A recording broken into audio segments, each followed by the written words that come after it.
How to change navigation voice in Google Maps. So hello guys, in this quick tutorial video I will tell you how you guys can change it. So it was very easy. It works on iPhone, Android or Samsung. So for that we will simply go to Maps app. So I will simply click on Maps. Once you click here you guys will see small profile pic on top right corner. So simply click on that. Once you click here you guys will see your profile, your timeline, but we will scroll. Here you guys will see settings. So simply click on settings. Once you click here you guys will see app language. So simply click on app language. Here you can change your app language. After that go back.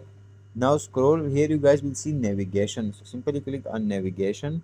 Once you click on navigation, here you guys will see voice selection. So simply click on voice selection. Once you click here voice selection, you guys will see all voices. So simply you can select any voice you want to select.